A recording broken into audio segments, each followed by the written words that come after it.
अस्सलाम वालेकुम नाजरीन, मैं शगुफ्ता अवान आपके लिए प्रोग्राम सात रंग लेकर हाजिर हूँ।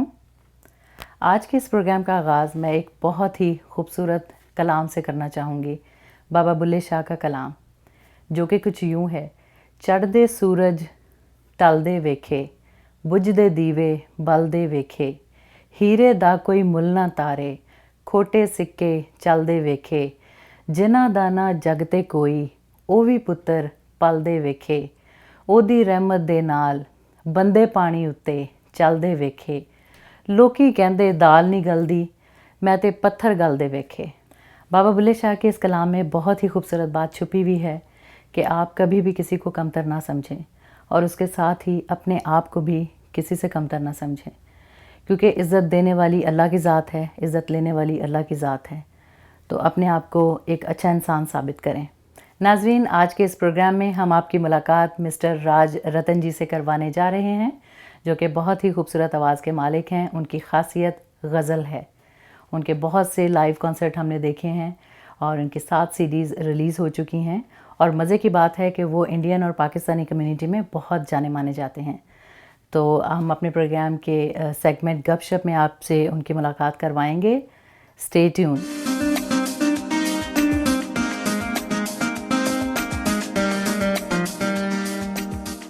नाजरीन, चलते हैं प्रोग्राम के सेगमेंट गपशप की तरफ, जिसमें आज हम आपकी मुलाकात राज रतन जी से करवाएंगे, जिनका नाम आपने बहुत सुना होगा।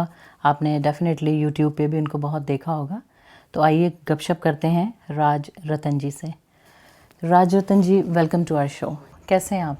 जी बिल्कुल ठीक है, और बहुत बहुत शुक्रिया आपके मुझे याद करने में इस शो में, और आपको मैं मेरी तरफ से ऑल द बेस्ट इस शो में। और सुना है कि बहुत अच्छा जा रहा है। Thank you. और hopefully you will do a good job. Thank you so much, appreciate that. चलें, आप हमें बताएं अपने बारे में कुछ, कि आपने गाना कब शुरू किया? गाने की बहुत लंबी स्टोरी है, मैं उसको थोड़ा सा उसकी समरी बनाकर आपको सुनाता हूँ। जी। मैं बहुत छोटा था जब हमने स्टार्ट किया था, जब मैं बचपन में, जब मैं स्कूल जाता था, जब हम गाना गाते थे तो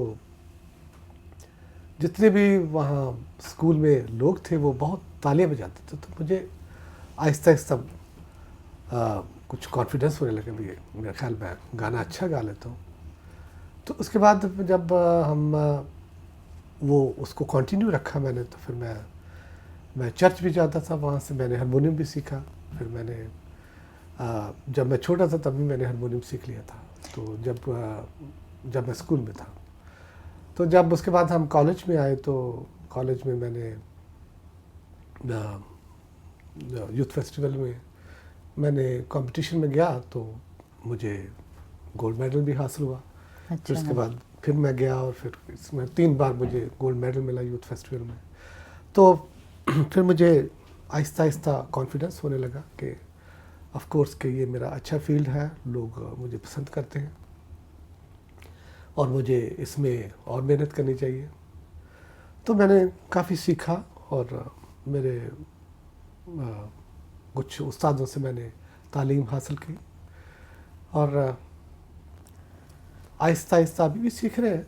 मगर उसके बाद जब मैं वहाँ पे जब मैंने यूथ फेस्टिवल में मुझे गोल्ड मेडल मिला, तो फिर मुझे यूनिवर्सिटी ने मुझे हायर एजुकेशन के लिए मुझे बुलाया।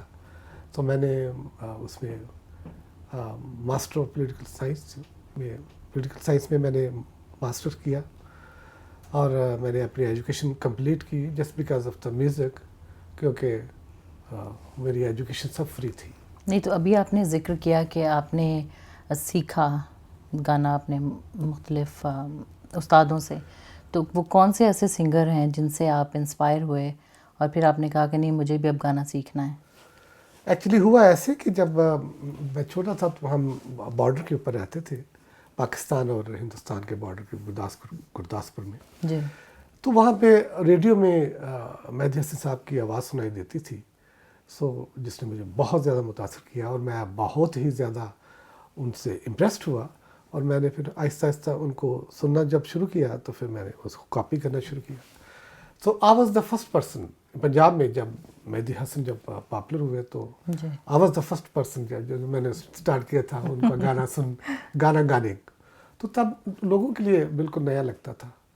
लोग जब सुनते थे तो उनको मज़ा आता था भी हाँ भी थोड़ा सा डिफरेंट है, क्योंकि जब हमारे हिंदुस्तान में तो मोहम्मद रफ़ी का गाना सुनते हैं और लता का सुनते हैं, जी। उसमें थोड़ा सा डिफरेंट फ्लेवर आता है तो लोगों को ज़्यादा अच्छा लगता है। So I think just because of that मेरा डिफरेंट फ्लेवर था तो लोगों को अच्छा लगा और मुझे पसंद करने लगे। और वहाँ से आपने सोचा कि मुझे सीखना चाहिए। हाँ, फिर मैंने सोचा कि इसमें रहना चाहिए। जब मैंने अपनी एजुकेशन मैंने कंप्लीट की तो मेरी शादी हो गई कनाडा में। तो जब मैं यहाँ आया तो फिर मैंने अपना प्रोफेशन को शुरू किया, तो यहाँ पे अच्छा रिस्पांस मिला मुझे। नहीं तो आपने अपना पहला ऑफिशियल सॉन्ग जो है वो कहाँ आपने रिलीज़ किया, कनाडा में किया या इंडिया में किया? यहाँ पे किया था। कनाडा में किया। हाँ जी। तो जब मैं आया तो फिर मुझे काफ़ी अच्छा रिस्पांस मिला। तो फिर मुझे यहाँ से मुझे अफ्रीका जाने का मौका मिला। जी। वहाँ पे मुझे बुलाया था कीनिया में, और कुछ गॉल में मुझे बुलाया था। फिर इंग्लैंड में बहुत जाता था मैं।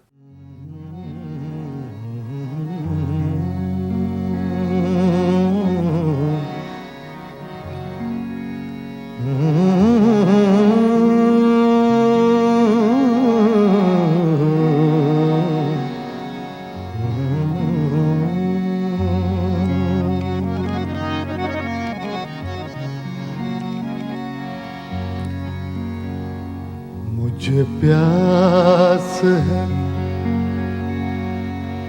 तेरे प्यार की, मुझे प्यास है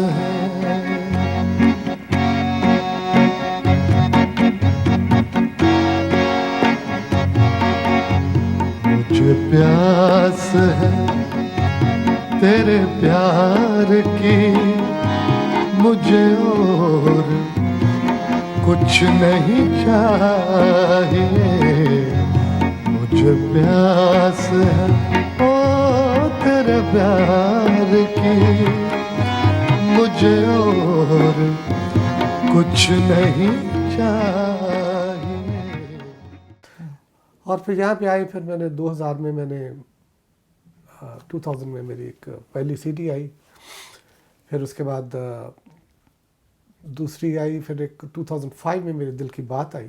तो दिल की बात से काफ़ी लोगों को वो पसंद आई और लोगों को और ज़्यादा पॉपुलैरिटी हुई। लोग अच्छा बात दिल की बात जो आपने अभी जिक्र किया आपकी सीडी का, उसमें आपने अपनी दिल की बातें से रिलेटेड आपने गाने बनाए हैं, कंपोजिशन आपकी है, शायरी आपकी है।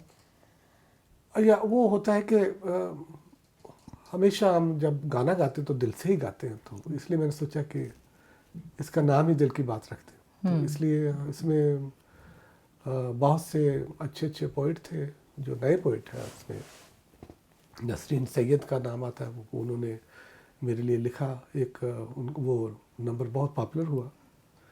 उसके बाद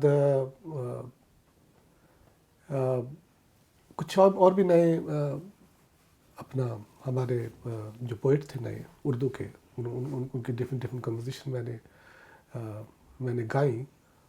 तो लोगों को अच्छा लगा, तो मुझे भी अच्छा लगा। Very good. तो टीवी पे आप पहली दफ़ा कब हुए इंट्रोड्यूस? टीवी पे मैं सबसे पहले इन 1984 में जब मैं यहाँ आया, तो तब टीवी के ऊपर मैं बहुत आता था। हंटली स्ट्रीट में भी मैं आता था बहुत ज़्यादा, एक क्रिश्चियन प्रोग्राम था, उसमें भी मैं आता था। फिर उसके बाद बहुत सारे प्रोग्राम होते रहते हैं। और ये दिल की बात आपकी जो सीडी ये कब रिलीज़ आपने की है? ये हुई थी मेरे ख्याल 2007 में 5 में something. I don't remember the exact time. और उसके बाद मेरी और भी कुछ आने वाली है। एक रिश्ते आ रही है जी। तो उसको अभी तक रिलीज़ तो नहीं किया, बट जल्दी हम रिलीज़ करेंगे उसको। और उसमें इसके साथ ही मेरे कुछ 3 एल्बम थी जो क्रिश्चियन एल्बम थी, जो बहुत ही ज़्यादा उन्होंने अच्छा काम किया, जी। स्पेशली पाकिस्तान में, यूरोप में, काफ़ी लोगों को पसंद आया।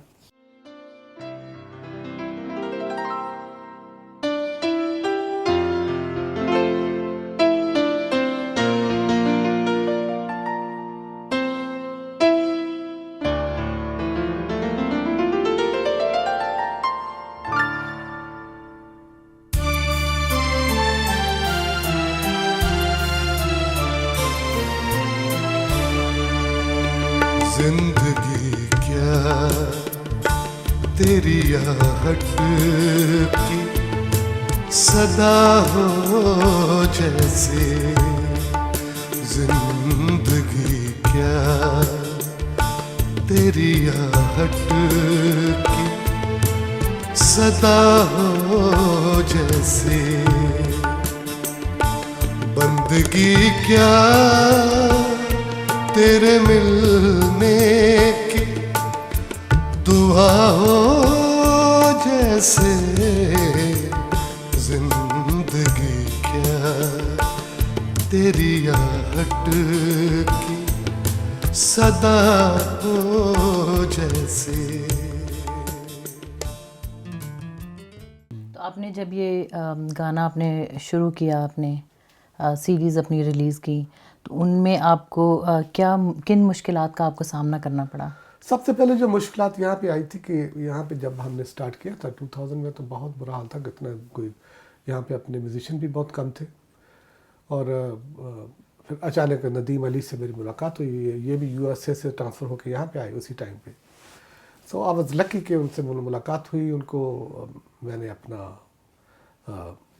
प्रोजेक्ट बताया, तो हमने बैठकर बड़ी मेहनत की। कई पहली सीरीज जब हमने की थी तो बहुत टाइम लग गया, साल 1.5 साल लग गया उस पर प्लानिंग करते करते। मगर ऑफ कोर्स कोई भी हम काम करते हैं तो उसमें टाइम तो लगता है और उसमें डेडिकेशन की बहुत ज़रूरत होती है। So I think Nadeem is the one जिसने मुझे बहुत ही ज़्यादा मेरी हेल्प की। और मेरा जो म्यूज़िक है उसमें बहुत मेहनत की उसने, बहुत अच्छी तरह से बनाया। और आने वाले कुछ और भी प्रोजेक्ट हैं। Hopefully things will go good and that's what I think. आपके गाने जो हैं वो अगर लोग सुनना चाहें तो वो कहाँ पे एक्सेस कर सकते हैं? वेल बेसिकली जितना भी मेरा मटेरियल है वो सारा यूट्यूब के ऊपर है। ओके। और अगर राज रत्न आप टाइप करते हैं तो जी। ऑफ कोर्स आप सुन सकते हैं। और उसमें सीडीज़ से- भी अवेलेबल हैं मार्केट में? हाँ जी, सीडीज़ भी हैं। आजकल तो खैर सीडी का रहा नहीं, फैशन नहीं रहा। आजकल तो ऑनलाइन है सारा। जी। सो ऑनलाइन पे है सब कुछ। ओके। अगर कोई अपना सुनना चाहे या लेना चाहे तो ऑनलाइन पे फिर कर सकते हैं वो। ओके। और आने वाले टाइम में, क्योंकि पहले टाइम डिफरेंट था, आजकल टेक्नोलॉजी का टाइम है, तो पहले लोग सीडी खरीदने जाते थे दुकानों पे। आजकल तो कोई ऐसा कुछ है नहीं आज, क्योंकि सब कुछ ऑनलाइन के ऊपर। जब आप अपने गाने कंपोज करते हैं या आपके जहन में आता है कि अब मुझे कोई अपना नेक्स्ट एल्बम करना है, तो उसके लिए आप कैसे माहौल को पसंद करते हैं कि मैं ओके मुझे ये माहौल मिल जाए तो मैं मेरी जो डिज़ायर है वो मैं कंप्लीट कर लूँगा? वो होता ये है कि शगुफ्ता के सबसे पहले तो हमने सिलेक्शन करनी होती है कि हमने गाना क्या है। जी। तो जब हम एक प्लान करते हैं, और जैसे मैंने अपनी एल्बम में 8 नंबर सेलेक्ट करने हैं, पहले तो हमने सिलेक्शन की भी ये वाले करने हैं, फिर एक एक करके फिर उस पर हम काम करना शुरू करते हैं। तो वो जो कंपोजिशन है, I mean that's the most difficult part, कि उसमें आपको बहुत ज़्यादा मेहनत करनी पड़ती है। और दूसरी बात यह है कि कंपोजिशन, जो गाना तो डिफरेंट बात है, मगर कंपोज करना बड़ा मुश्किल काम होता है। तो उसके लिए आपको बहुत सारी डिफरेंट कंपोजिशन सुननी पड़ती हैं आपको। मैंने जितने भी गाने वाले लोग हैं, गज़ल गाते हैं, उन सब का मैंने उनको स्टडी किया बहुत कई साल। तो हम सुनते रहते हैं। थोड़ा सा सीखा, फिर ये भी सीखा कि टेक्निकली उसको हम उसके कंपोजिशन में क्या क्या जो टेक्निकल स्टफ़ है उसको हम सब कैसे उसको कंपोज करना है, ये सब चीज़ें आहिस्ता आहिस्ता वक्त के साथ साथ आपको आती रहती हैं। तो किस टाइप के गाने आप गाते हैं? वह बेसिकली हम तो गज़ल गाने वाले लोग हैं और हमने स्टार्ट किया था गज़ल से और वैसे तो हम सब कुछ गा लेते हैं।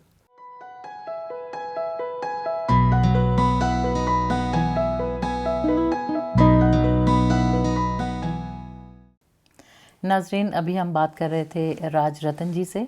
उन्होंने अभी जिक्र किया कि वो गज़ल ज़्यादा पसंद करते हैं, तो आइए अब उनसे सुनते हैं कुछ लाइव गज़ल। जी रतन जी, आप हमें क्या सुनाएंगे लाइव? लाइव आप जो भी कहें मैं सुना देता हूँ, मगर मैंने बताना ये था कि मैं जो नए मेरे कुछ जो प्रोजेक्ट्स आ रहे हैं जी उसमें हम ट्रिब्यूट कर रहे हैं। उसमें मेहदी हसन साहब को और तलत महमूद साहब को जी और मोहम्मद रफ़ी साहब को, लता जी को, सबको। जी तो ये सब ट्रिब्यूट जो हमने जिसकी हमने पूरी तैयारी की हुई है, मगर उसको अभी रिकॉर्ड नहीं किया। तो आप कोई फरमाइश करें, मैं आपके लिए गा देता हूँ। प्यार भरे दो शर्मीले नैन। चलिए।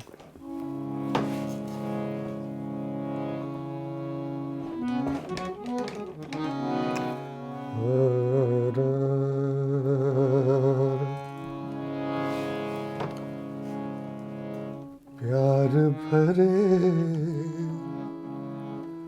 दो शर्मीले नैन,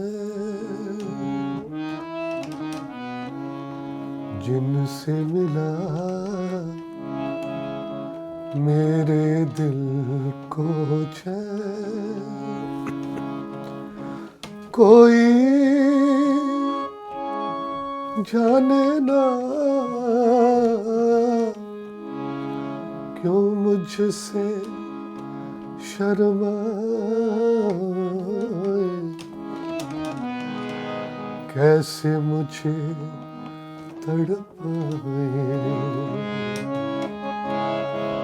प्यार भरे दो शर्मीले नैन। वाह, क्या बात है। हाँ जी। और अब साथ ही हमें कुछ तलत महमूद साहब का भी कुछ सुनाइए। अच्छा, चलिए ले लीजिए तलत महमूद साहब का, मैं जो हमने सोचा हुआ कि उसको हमने रिकॉर्ड करना है। जी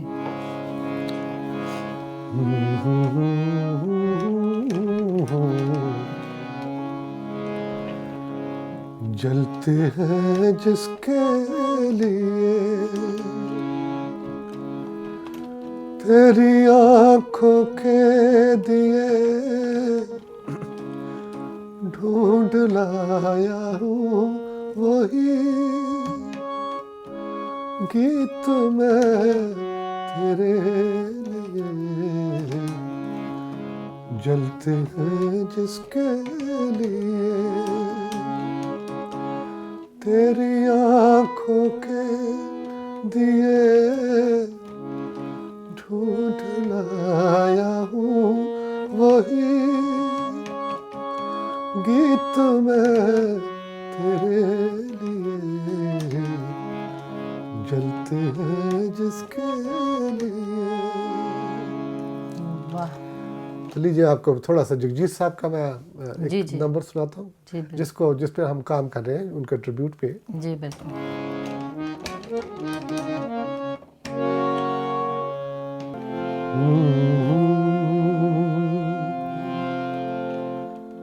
तुमको देखा तो ये ख्याल आया, तुमको देखा तो ये ख्याल आया, जिंदगी धूप तुम घना साया, तुमको देखा तो ये ख्याल आया, जिंदगी धूप तुम घना साया, तुमको देखा तो ये ख्याल आया। हाँ जी। वाह, और माशाल्लाह, बताइए। बहुत खूबसूरत। तो ये जितने भी सिंगर्स हैं, जगजीत साहब हैं और मेहदी हसन साहब हैं और तलत महमूद साहब हैं और लता जी हैं और मोहम्मद रफ़ी साहब हैं। जी। इनका मैंने ट्रिब्यूट करना है। ये हमारा नेक्स्ट प्रोजेक्ट है। कब कर रहे हैं आप ये? मेरा ख्याल दिसंबर तक हम शुरू करेंगे इसको। दिसंबर 2015 में? हाँ जी। ओके। और काफ़ी टाइम लगेगा क्योंकि बहुत लंबा प्रोजेक्ट है, जी।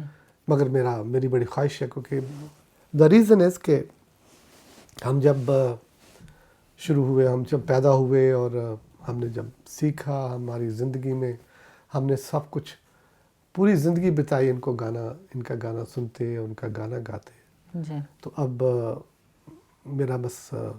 मेरी ख्वाहिश है कि इन सब लोगों को एक ट्रिब्यूट दिया जाए और इनका they deserve that, so that's my wish. Okay. तो अभी आपने ट्रिब्यूट का जिक्र किया, तो मुझे आपने पाकिस्तान में जो अर्थक्वेक आया था उसके सिलसिले में आपने एक गाना किया था ताज़ियत के नाम से। जी हाँ जी। वो आपने कैसे ख्याल आया आपको उसका? वो दरअसल मुझे बिल्कुल मेरे दिमाग में नहीं था।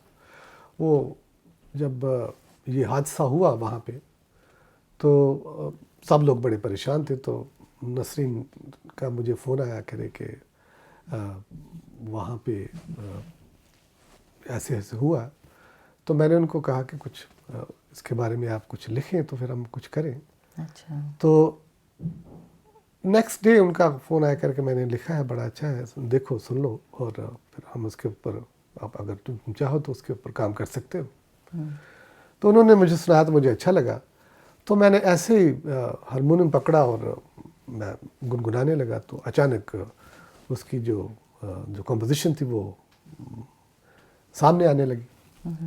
सो उसके बाद मैंने सोचा कि क्यों ना इसको ट्रिब्यूट किया जाए उन लोगों को, पाकिस्तान के सब लोगों को।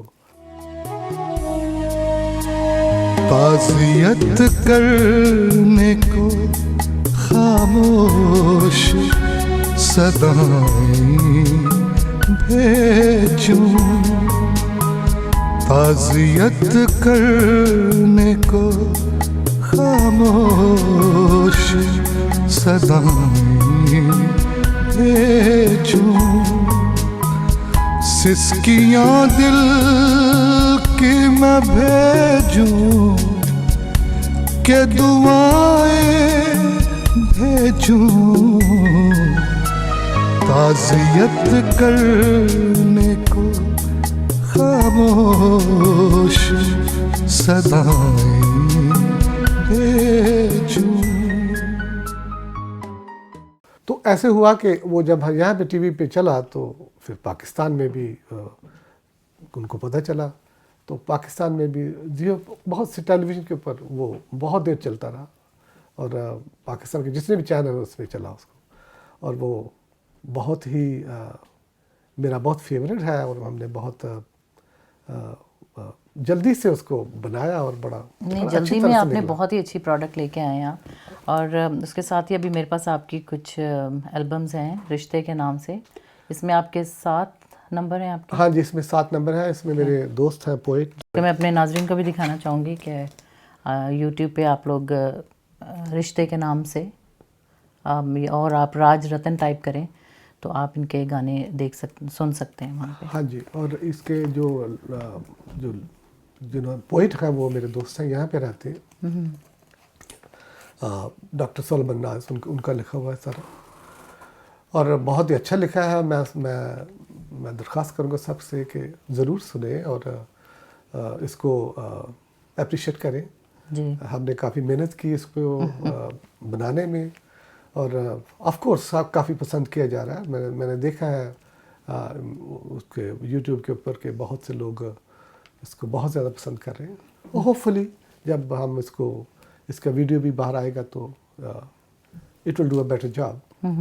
और उसके साथ फिर ये दूसरी आपकी, ये दोनों इकट्ठी आई हैं एल्बम, एक दिल की बात? हाँ नहीं, ये बाद में आई थी, दिल की बात तो बाद में आई है। दूसरी जो हमने, तो ये भी मैं दिखाना चाहूँगी अपने नाजरीन को, ये देखें राज रतन दिल की बात इनकी सीरी। और इसमें आपके कितने सॉन्ग्स हैं? इसमें भी 7 है मेरे ख्याल। 7 है इसमें भी? हाँ जी जी। तो ये भी देख सकते हैं यूट्यूब पे। हाँ जी, ये भी और आपका नाम टाइप करें राज रतन। जी जी हाँ जी।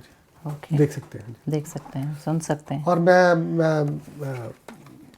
बताता चलूँ कि इसका जो नंबर है दिल की बात का, जी। जो पहला नंबर जी। ओपनिंग नंबर है, उस पे already it's more than I think more than 100,000 से ज़्यादा लोगों ने हिट किया ऑलरेडी। और इसको बहुत पसंद किया गया। इसका पहला जो नंबर है, सारे नंबर पसंद किए जा रहे हैं मगर जो पहले वाला वो ज़्यादा अच्छा हुआ। अच्छा, चलें, माशाल्लाह। आपको अल्लाह मियाँ और कामयाब करे। Thank you so much. अब, and same is for you. आपके शो के लिए हम दुआ करते हैं कि थैंक यू। आप बहुत तरक्की करें और हमें बुलाते रहें। जी बिल्कुल, मैं वही कहने जा रही थी कि अब हमारे प्रोग्राम का टाइम जो है वो बहुत कम रह गया है और मैं आपका शुक्रिया अदा करना चाहूँगी, लेकिन जाते जाते मैं चाहूँगी कि आप हमारे नाज़रीन को कोई मैसेज दीजिए। वाह, मैं तो यही कहूँगा कि गाना जो है वो एक मोहब्बत है और हम जब गाना गाते हैं तो एक अपने अंदर से एक मोहब्बत निकलती है जो सबके लिए है और सबको गाना चाहिए, जितने भी लोग हैं। और गाने में सिर्फ एक गाना ही एक ऐसी चीज़ है जो हमें बहुत सुकून देता है और बहुत पीस और बड़ा हैप्पीनेस देता है। हम बहुत खुश होते हैं जब हम गाना गाते हैं तो हमें बहुत अच्छा लगता है। होपफुली आप सब गाएंगे तो आपको भी अच्छा लगेगा।